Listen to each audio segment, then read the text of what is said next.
একদিকে family card আর একদিকে মা বোনদের গায়ে হাত।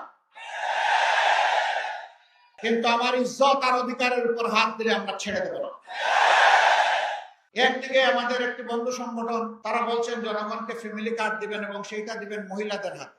আবার আরেকদিকে এই মহিলারা যখন কোনো একটা দলের পক্ষে, আদর্শের পক্ষে, নতুন বাংলাদেশের পক্ষে, হা ভোটের পক্ষে ভোট চাওয়ার জন্য বের হচ্ছেন, একদিকে ফ্যামিলি কার্ড আর একদিকে মা বোনদের গায়ে হাত।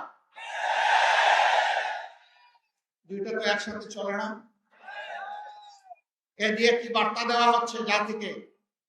বার্তা দেওয়া হচ্ছে আগামীতে এমন কোন দল যদি ক্ষমতায় আসে যারা এখনই গায়ে হাত দেয়, তাদের কাছে বাংলাদেশের একজন মা বোন নিরাপদ হবেন না।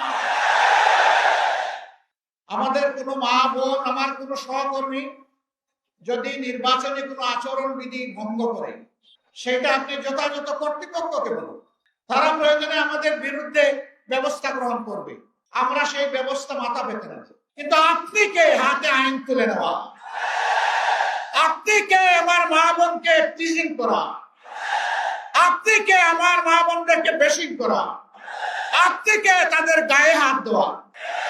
মায়ের জাতির অপমান বরদাস্ত করব না।